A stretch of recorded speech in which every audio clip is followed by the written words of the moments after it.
Hello and welcome to Morningstar.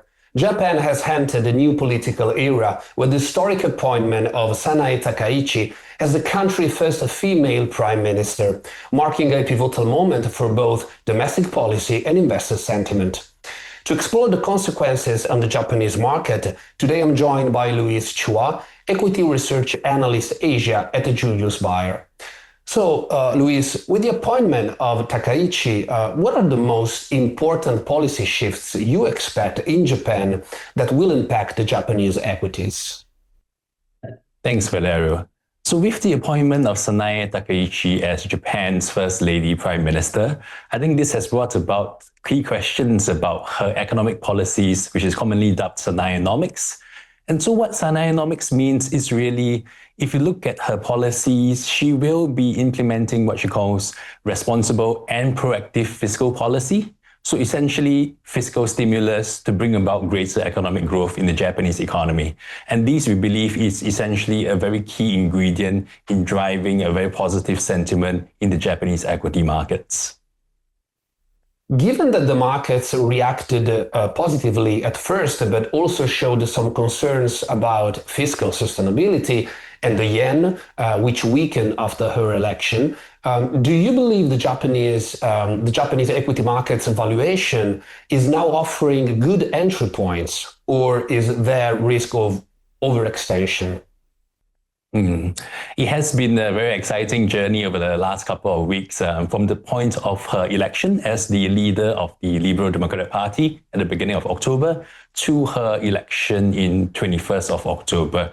Now, the markets have been volatile, but otherwise have been trending up, with the Nikkei 225, setting new record highs. Right now it's about 51,000 at the point of our recording. And I do believe that if you think about the Japanese political landscape, it's also important to bear in mind that the alliance or coalition between the LDP and its new coalition partner Ishin would actually have a moderating impact on the fiscal policies that Takaichi had wanted to implement. And so while the market has been a little bit concerned on the sustainability of fiscal policies in Japan, I think having its coalition partner play a part would actually help to moderate some of these overly aggressive fiscal policies.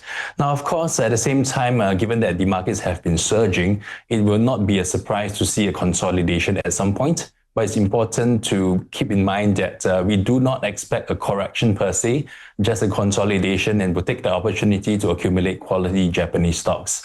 Also important to keep in mind that the Japanese equity markets, while relatively more expensive on an absolute valuation basis, relative to global markets, we do see that it's still trading at close to a 15 to 16% discount, which in our view is attractive. Right. And what do you see as the biggest tail risks under this new government? I would say I would look both to the external environment as well as internally within Japan when it comes to tail risk.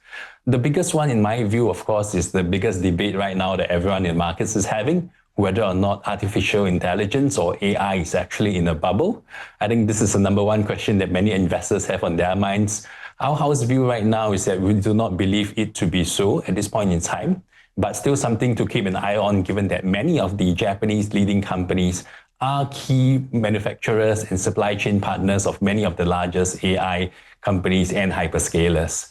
The other thing that I will keep in mind also is that when it comes to politics, never say never. The situation with the whole political environment over the last 1-2 months have given us a glimpse of how dynamic this can be. And should there be any political uncertainty or legislative roadblocks to Takaichi's policies, then that is definitely something to keep an eye on. Absolutely. Finally, when it comes to sectors, where do you see the biggest winners and losers emerging under this new administration, and what's driving those dynamics? Now, I think if you look at the fiscal stimulus backdrop, then that as a whole is supportive of the Japanese equity markets. But within that, actually, if you look at the policies that she has articulated through her maiden speech in the Japanese Diet or the Japanese Parliament, then we see that economic security, national security, these are key themes that she has spoken about.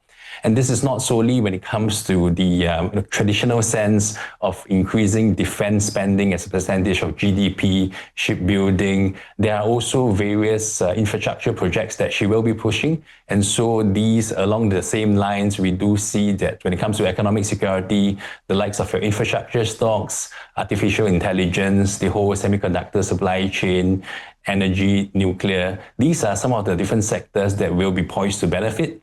And also we've seen recently with the recent conclusion of the meeting between US President Trump and Prime Minister Takaichi, then I think the domestic investment priorities also closely align with that of the partnership between Japan and the US across both the national security and economic security fronts. So these are some of the sectors that we will be seeing, keeping a close eye on.